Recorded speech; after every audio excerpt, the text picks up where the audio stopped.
Welcome to another CEO Wisdom Pod with Itzik Alvas. He's co-founder and CEO at Entro Security. This pod is brought to you by my podcasting company. If you want to start and monetize a podcast, the company is called podpire.com. We use unconventional strategies such as cold outreach to fill your calendar with podcast interviews that you can convert into leads and clients. So podpire.com for that. Itzik, welcome to the pod. Tell me a bit more about yourself and about Entro. Yeah, hey Charles, thanks for having me. I'm Itzik Alvas. I'm the co-founder and CEO of Entro Security. I've been in the cyber industry for the past 18 years now. I've started at the IDF, the Israeli Defense Force. Um, I was on the offensive side of cybersecurity over there, but then after the army, I've been working on several positions, mainly in the defensive side.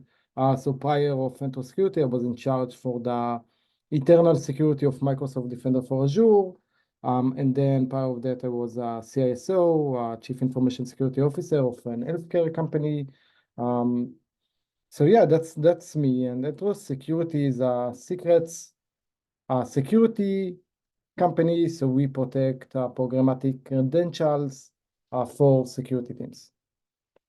Very cool. Tell us about the offensive side of things and while not entering the details, but yet like telling us a bit more about that part of your life. Sure, yeah. So when I joined the Israeli Defense Force, I joined one of the intelligence units over there. And we used to leverage, among other stuff, we used to leverage secrets, which are, again, programmatic access keys that applications are using to authenticate and access resources. And basically, we would prepare backdoors and zero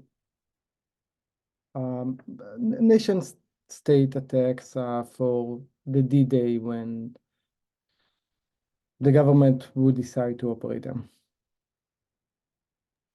How what skills did you developed when doing that, and how did that change your worldview to have access to so much information and the knowledge that states would literally attack another, not physically as much nowadays, but more cyber attacking one another? Yeah, that was actually an eye-opener for me. I always liked computers, back when I was a child, but I was never really introduced into the cyber or cybersecurity side of it until the army. And I think the main lesson is that you can't really protect anything. What you can do is monitor stuff. So you need to monitor your environment for abnormal behaviors because that's the only way. I'm not saying you can really protect yourself 100% because you probably can't, but the way at least to be familiar or to understand what is going on within your environment is to monitor everything for abnormal behaviors. So if you are monitoring your human users for abnormal behaviors and you're monitoring your programmatic users or secrets for abnormal behaviors, at least you will be able to understand if someone is exploiting anything. And how did that lead to your startup? And was it night and day to just work for the government vs working for yourself? How did you adapt to that? Yeah, so I really haven't quite adapted to that. I'm working a lot. You probably are familiar with that as a owner of a business yourself. Uh, but um, but yeah, so again, we used to leverage secrets all of the time because the main current problem with secrets are that secrets are being created by developers and they are, the one that are responsible to creating them, handling them, and developers are not, responsible to secure them. So we used to leverage those secrets, those programmatic access keys all of the time. So I knew that's a problem, again, 18 years ago. And then when I was a CISO, I was breached using a secret, and then at Microsoft we were breached twice using a secret. It's all public knowledge. So the secret security problem haven't really, mature a lot. Developers are still creating those programmatic access keys. They are still scattering them around and not protecting them. So after exploiting secrets and using secrets to exploit other organizations and nations, and after being breached a few times using a secret, I figured we should probably do something in order to protect those secrets. So I joined forces with a friend of mine back from the army. Adam Shriki is the co-founder and CTO, and we started Entro Security. Secrets. Can you define secrets a bit more? Because the audience might not know what you're referring to. Sure. So essentially, secrets are programmatic access keys, and by saying that, I mean that every application API key, for example. Exactly, API key, connection strings, cloud access tokens, and so forth, certificates. And basically every application that is being developed within any organization needs to use other resources, such as other applications or maybe databases, storage accounts, and so forth. And for those applications to access and authenticate against the infrastructure or other applications, they need keys. And those keys are secrets. As you mentioned correctly, API keys is one example of a secret. So who do you target as your target market, and how does your solution help people protect their secrets? Yeah. So our target audience, actually every organization with internal development as secrets, especially if they are using the cloud, because the cloud have lots of different services and each one of them requires a set of secrets, a set of credentials. So every organization with internal development, especially those that are using the clouds, which is pretty much everyone right now, they are potential customers of ours. We mainly target enterprise, maybe mid-size enterprises, and we usually work with the CISO or the security department within those organizations. How our solution helps those organizations. So as I mentioned, the main problem today is that those secrets are being created and ended by teams that are not responsible to secure them, such as developers, DevOps, SREs, and so forth, and they scatter those secrets around. So they can place them within vaults, and vaults are basically secret storages, a place in which you can store your secrets. The application will fetch that from that vault and use it in order to authenticate to the resource they need.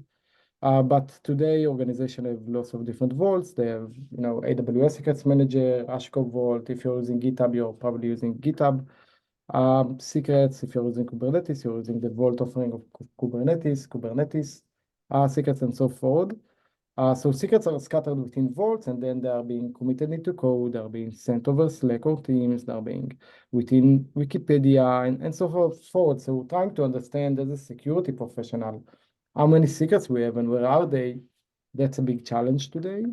And then if you ever seen a secret, it's a long string. So even if you find one, trying to get any information about it, trying to understand who created that secret, who's the owner, what it can access, with what privileges, was it replaced and rotated? I mean, any information about that secret is a big challenge to get or to understand.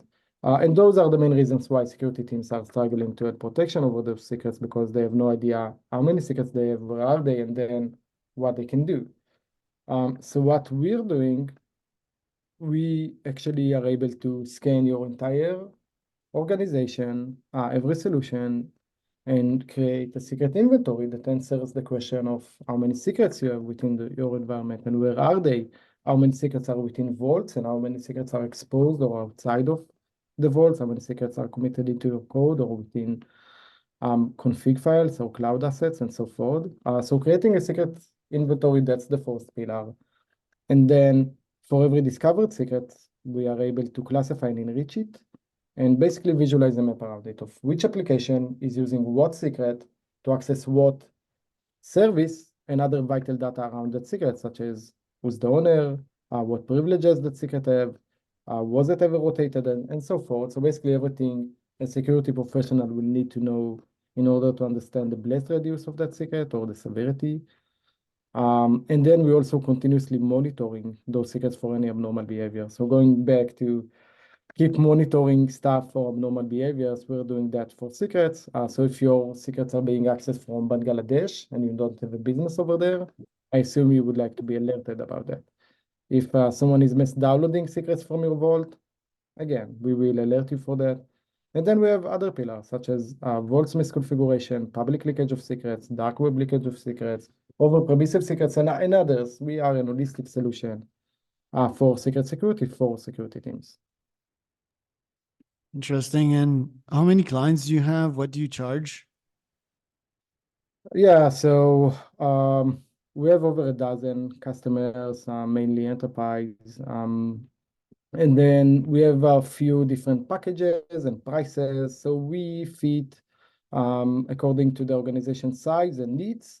So we have a few different packages according, again, to the needs and the organization size. So a smaller company with, few solutions and maybe only hundreds of secrets will probably pay less, but we will grow with them. And they can change the packages accordingly. What are your growth goals for this year? So we will double our size in terms of employees and R&D and also the go-to-market team. So that's for 2024, at least internally, and then in terms of customer acquisition. So we're targeting to triple the size of our current customer base. How will you do that? Come again? How will you do that? How will we do that? So yeah, we have a specific plan for that. Again, of course, the increase of manpower in sales and marketing team, but events and then other legion such as SDRs, also inbounds and digital, which we are doing a nice job over there. So increasing the go-to-market efforts, basically. What personal goal do you have as a human being to increase your mental capacity for stronger goals as a CEO? And how do you manage your stress as the CEO of a cybersecurity company? Yeah, that's actually a great question. So I've been a manager for a long time. I've been a manager for the past, I think, 15 years, maybe something like that. And I think I'm a doer. I'm a guy that likes to do stuff myself. And delegating is the most powerful thing you can do as a manager, right? So delegating more, trusting my team, which I trust because I have a rock star team. And then, again, delegating more and grow myself as a persona and my team by basically delegation. How do you trust these humans? Do you wait for them to have a specific track record with you? Is it about connection? Because it's been my experience that, yeah, people that you think you trust can one day to the next turn sour for whatever motive they have. Yeah, I'm a relationship kind of guy. I trust people from the get-go until they, do something that maybe lose my trust. But I trust people, and again, building a nice relationship and understanding their needs and my needs and trying to find the middle ground. I think that's the way to go forward, because if you have differences, then yeah, I mean, maybe it will cause some friction. Yeah, I don't have like upfront defenses on my side, like I trust quite easily, but Yeah. in terms of humans, I just stopped hiring. I've let go of all my teams and I outsourced pretty much everything to AIs. I'm not bullish on the human employee side of things. I do think people are going to view this as slavery in 100 years from now, the 9 to 5 model that is hiring someone for their time. It might be a bit extreme, but what is your view on AI and how it might take over the world, or how it might benefit humanity as a whole in the next decade from now? Yeah, I believe AI is a great step forward for humanity. Um, we currently leverage AI in our platform. It helps us and our customers in several different functionalities. And again, AI will only grow. So I definitely expect AI to take a larger portion in the upcoming years. And yeah, it will probably replace some of the stuff that we're currently doing, and it's for the best, right? The Hamas-Israel conflict, what's happening nowadays, and are you trying to take part of that as someone that worked in the military, as someone that's Israeli, and as someone that cares about their country? Yeah, first of all, it's a crazy times, most definitely. There's a lot going on in the world.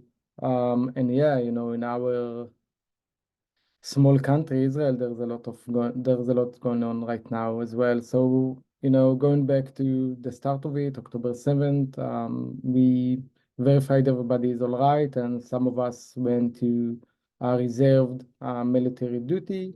Um, Most of us are within intelligence units. So yeah, we have some employees that are doing reserved at the army and trying to basically make the world a better place. We do have one combat soldier that is currently in a tank somewhere around Gaza Strip. Hopefully stuff will get better, quieter times. That's pretty much all I can hope for. But yeah, I went back to Israel when it all started. I'm currently based out of Boston. I went back to work under the same sky with my team. Um, Again, hopefully stuff will get calmer soon. And as a CEO, I found that the best country presidents would be like CEOs or people that orchestrated teams and solved complex problems, right? And I can't see a better outlet than that than business. You have so many challenges and gives you the resilience, gives you the IQ, but also in your case, EQ, right? You've managed teams for 15 years. If you were the country's president, I don't think that your current president has a business background, or maybe you can enlighten me on that. But how would you fix that problem? How would you solve that complex problem? Yeah, so in terms of Benjamin Netanyahu or Bibi, I have no idea if you have any business background. I have zero idea. So sorry for not helping over there. If I was the president or the prime minister actually of Israel, I solved that. Again, sorry for having no idea. I'm not really in the details. Um, Again, hopefully we can live side by side one day. That's the ultimate goal. I don't think, there is any other solution than living peacefully side by side. We're all human beings, and that's how it should be. But again, I have no idea what are the current challenges that prevent that from happening. I'll study Benjamin Netanyahu or something Yeah, like yeah. that. That's Um, actually great. Yeah. yeah, I asked ChatGPT, and apparently, let's see here, he does have a background in business. He graduated from MIT, Oh, which is a nice. pretty nice background. Also in the Late, Boston area. yeah, and he moved back to Israel and founded Yonatan Netanyahu Anti-Terror Institute. Interesting. So I'm gonna study the man. Um, I mean, you're also like a human being on your side. So this year, what are your personal goals? What do you want? What change do you want to create in Itzik itself that hasn't manifested itself in the last few years? What are you trying to create in that 2024 version of you? Yeah, so first of all, I love changes. I think, all changes are great and they help you grow as a person. And as you mentioned correctly, as an Israeli, we're going to the army at the age of 18, and that has its own difficulties. So we're quite used to changes and difficult times. We recently relocated into the Boston area, me and my wife and my dog. So I think, 2024 maybe get accustomed into the American life. Having my wife, accustomed to that, and my dog and everything. It's a different climate over here than what we used to in Israel. Different weather, different a lot of stuff. So I guess 2024 probably will be me and my family getting used to the American life. Right. Yeah, I know the feeling as a digital nomad that lived in many cities around the globe. Boston's a really nice place, though. I think you picked your spot there. Economically speaking, and lifestyle speaking, lots of things to do in that area. And I'm 25% Irish. There's a lot of Irish history in Yeah, Boston, and definitely. so hope you'll have a nice St. Patrick there. Where can people find out more about you, Itzik? Yeah, so just look me up, Itzik Alvas at LinkedIn, and if you are interested in learning more about security and how to fully secure secrets, just look us up, Entro Security, that's ENTRO, security, look us up at Google, and I would love to have a more deep dive conversation with you about that.